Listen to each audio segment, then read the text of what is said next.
I think right now it's time to ride the famous studio tour. Now this one I will not be doing an overlay for because it is nothing like the actual studio tour. Also, that is like a 45-minute ride, and this is like 6 minutes or something. It's not very long, but we're gonna play this one in all its glory, and you can just enjoy the Minecraft studio tour at Universal Studios at night too. It's nighttime, which is cool. So let's just go ahead and ride the studio tour. I'm not gonna talk, just like the other ones, but I do plan on letting you listen to all the game audio. So, all right, well, let's go ride the studio tour, shall we? I don't think I want to be in the front, like the very front. I think I want to be like here.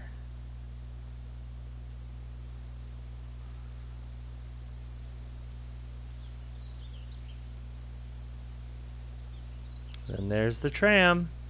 Hello there, my name is Mary, and I shall be your guide today through our tour of Universal Studios and our grand history. Of course, I could not do this job alone, so let me introduce my partner in crime, my other half, and most importantly, our driver, George. Nice to him, considering our lives are in his hands. Now, just a reminder to stay inside the tram at all times during the tour. That includes your hands, feet, head, tentacles, or any other appendages you might have with you. The last thing we need is for someone to get caught on something or fall out of the car and create a real-world trolley problem. Contrived ethical dilemmas aside, how about we get this show on the road? After you, George! As we go along this tour, you will become familiar with the main features of our lovely park and learn some fun and interesting parts of our history. You never know when that sort of knowledge will come in handy. The first destination on our tour is Timeline Drive. Here you can see posters from some of our greatest hits dating all the way back to our 1931 rendition of Dracula. If you're ever in need of something to watch on a Friday night, maybe give one of these a try. Some of them may be a bit old, but they're still beautiful works of art.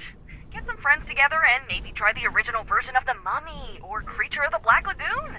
You'll get a kick out of them. The films Universal Studios is better known for in our day and age start in the later half of the 1900s. Many of you have probably heard of the classic thriller Jaws from 1975, or one of my favorites, the 1982 movie E.T. If you didn't know, E.T. stands for extraterrestrial, meaning something that came to us from beyond our planet Earth. Over on our right, these large structures are the studio's production buildings. This is where the magic happens, where everyone comes together to make the movies that we love. It takes a huge number of people to make a film, though, especially today when there are so many special effects. Of course, we need actors, but we also need writers to make the script, directors to make sure that the actors and everyone else make the best artistic choices, and producers to keep everyone on schedule. Of course, none of that would be possible without our carpenters, gaffers, lighting crew, camera people, CGI teams, makeup artists, electricians, pyrotechnicians. Honestly, if you can think of a job, chances are someone with that job has worked on at least one movie with us here, or at least for a little while. You're now entering the New York section. We're only here for a moment, but you can see the Museum of Antiquities. There, you'll find our Revenge of the Mummy ride, where you can help defeat an ancient evil alongside the brave and dashing Rick O'Connell. Don't worry, we'll be back to see the rest of New York later.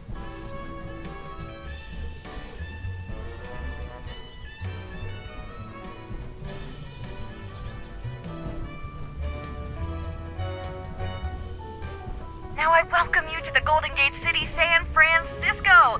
This hilly town is famous for its tram system and infamous for its earthquakes. Most earthquakes are caused when two tectonic plates grind against each other and suddenly shift.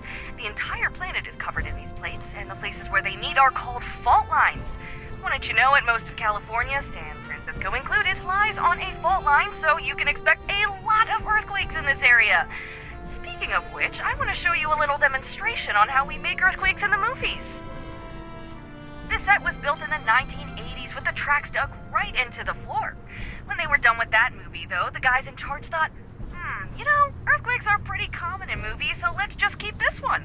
Now all they need to do is redecorate the scene whenever they want a different earthquake location. Let's see it in action.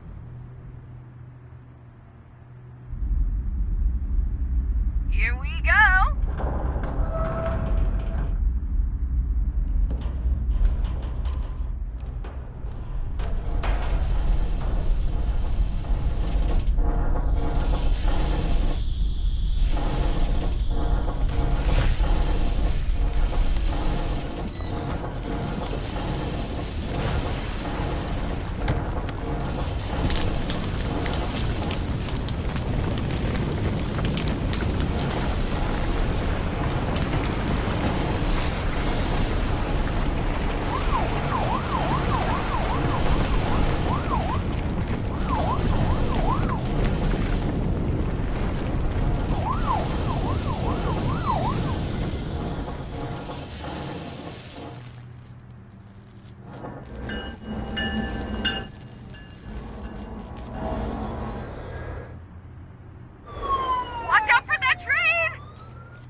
everything is automated and on tracks, so the scene can be reset and ready to go again within just 15 seconds.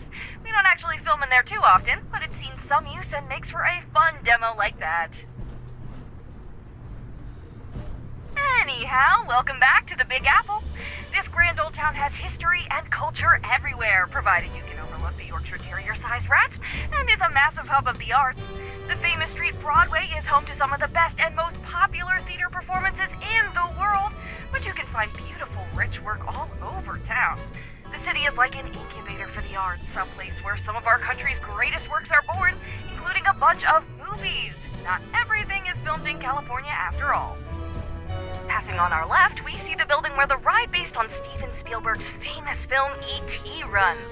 If you haven't yet, you should give it a whirl. Now that's something to phone home about.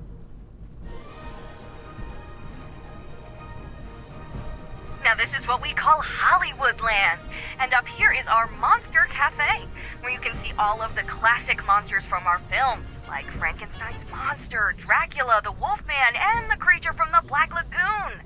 And don't worry, they don't bite much. We're passing by the Universal Globe now. Right now it's missing something though.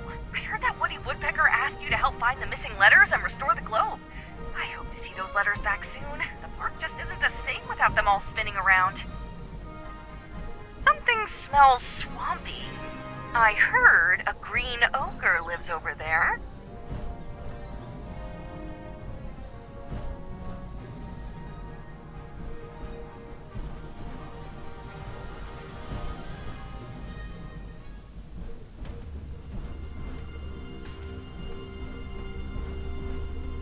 Let's all just take a moment to appreciate the beautiful sounds of nature.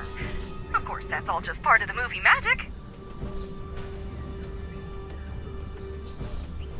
From here, though, we'll be taking a turn into the darker side of the park. We now enter the realm of the Lord of the Jungle. Join me as we pay tribute to Kong, Kong, Kong. Everyone, Kong, Kong, Kong. Really? No one? I'm just... Okay, well, let's hope he isn't insulted by your lack of reverence. Otherwise, he might throw this tram all the way to New York. And I don't mean the movies that we just drove through on the way here. By the way, if you haven't yet and are feeling particularly brave, I highly recommend stopping by the ride we have here, Reign of Kong. You can join Kate and her expedition team as they delve into the caverns and other lost places to uncover the secrets of Skull Island. This is what we call Old Mexico, and it's just the kind of place we'd take a camera crew if they were looking to film something set out in the old Wild West. Now this area has something of a weird localized weather system, so I apologize for the rain as we... Hey, George, why don't you stop the tram? You can't go yet, right? No, I'm not asking the passengers to get out and push. Not in the rain. That's just...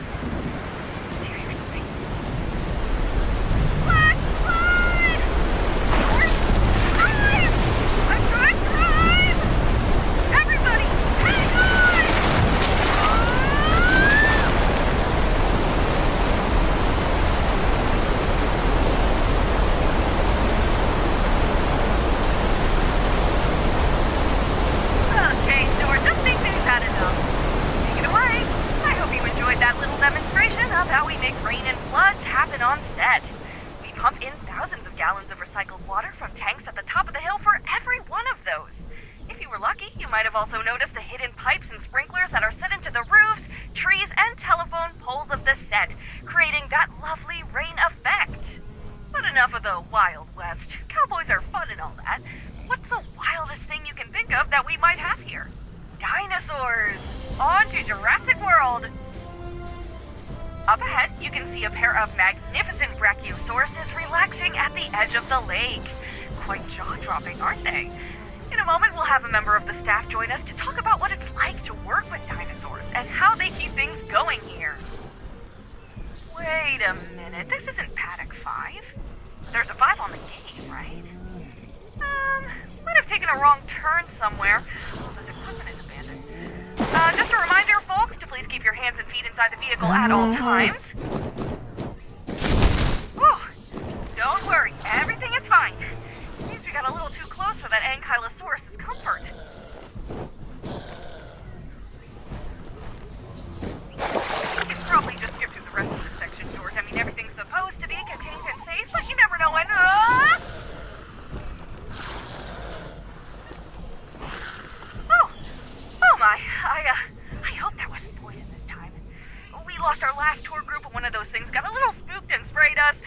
I don't feel like I'm about to keel over and pass out, but, well, maybe everyone should take a quick shower once we're done with the tour, just in case.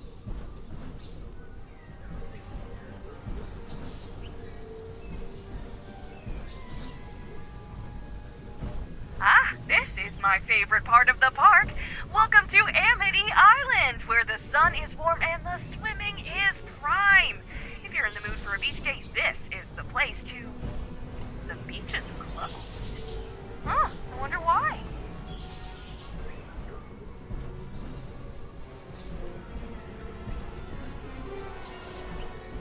Shark! George, get us out of here! Go, go, go, go, go, go, go! Tour group just cursed or something? I don't know how much more of this my nerves can take. Oh, where is Police Chief Brody when you need him? Well, if you don't mind the giant killer shark, you're all more than welcome to come back and enjoy the Jaws ride at Amity Island, where it's always the 4th of July. Oh, my heart. Seriously, George, I'm starting to think it's time we quit this game. I mean, you saw what happened last week when the Velociraptors got Charlie. Now we're being charged by sharks and sprayed repeatedly by poisonous frilled dinosaurs. Well, I know it's otherwise a pretty good gig, but you don't think they'll feed us to the Velociraptors if we do, right?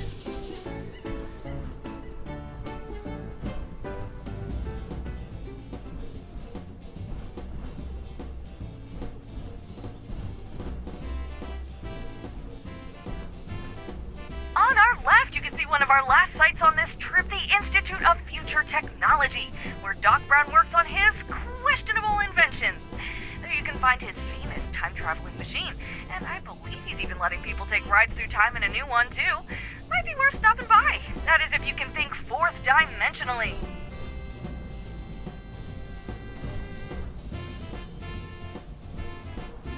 Speaking of time travel, we're going to go back in time to 1955 to the famous Hill Valley Square. Maybe you recognize it from Marty McFly's adventures in Back to the Future.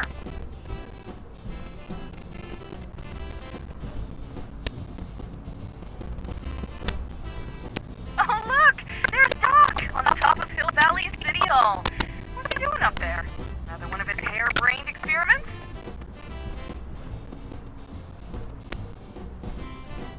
Let's stop for a second and see what he's up to. Though I don't like the look of those clouds. Hey, Doc! You need a hand or anything?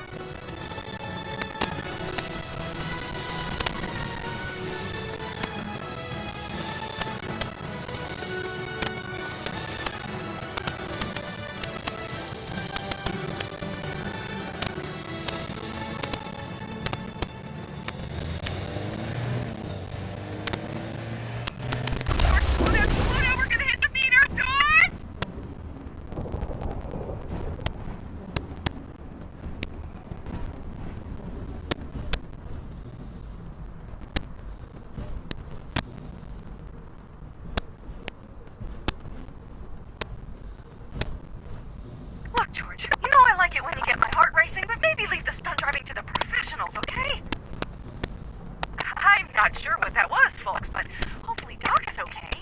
We'll check the infirmary just in case once we're done here. Wouldn't be the first time we've seen him in there. We're entering the dark forest now, folks. I'd ask that you stay very quiet as we pass through these trees. You never know when something might be lurking nearby, and we don't want any monsters to notice us.